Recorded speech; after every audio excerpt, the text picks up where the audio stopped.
இன்னைக்கு சாயந்தரம் வரும்போது ஒரு வீடியோ பார்த்தேன். என்ன வீடியோனா, கிறிஸ்தவ விரோதிகள், சுவிசேஷ விரோதிகள் இந்த பைபிளை டிஸ்ட்ரிபியூட் பண்றவங்க கிட்ட அடிச்சு புடுங்கி பைபிள் எல்லாத்தையும் வாங்கி அதை கிழிச்சு போட்டு எரிக்கிறாங்க. கோபத்தை வெளிப்படுத்துறாங்களாமா பைபிளை எரிச்சு. நான் சொல்றேன், நீங்க பைபிளை எரிக்கலாம், நீங்க பைபிளை கிழிக்கலாம்.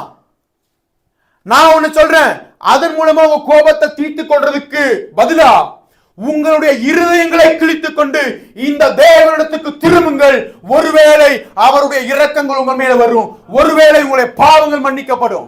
இல்லைனா ஒரு பெரிய மகாநாள் வரப்போகுது, ஒரு பெரிய கோபத்தின் உக்கிரம் வெளிப்பட போகுது. அப்போ எந்த ஒரு துன்மார்க்கனும், தேவனை மறக்கிற ஜாதியும் தப்ப முடியாது. வசனம் சொல்லுது, துன்மார்க்கரும் தேவனை மறக்கிற எல்லா ஜாதிகளும் நரகத்திலே தள்ளப்படுகிற ஒரு நாள் ஒன்று வரப்போகிறது. நீங்க யாரா இருந்தாலும் சரி, நீங்க பைபிளை கிழிக்கிறதுக்கு பதிலா தயவு செய்து கைகூப்பி கேட்கிறேன், உங்களுடைய இருதயங்களை கிழித்துக் கொண்டு தேவனிடத்துக்கு திரும்புங்கள். மனம் திரும்பி குணப்படுங்க. அதுல உங்களுடைய ஆத்மா தப்புவிக்கப்படும்.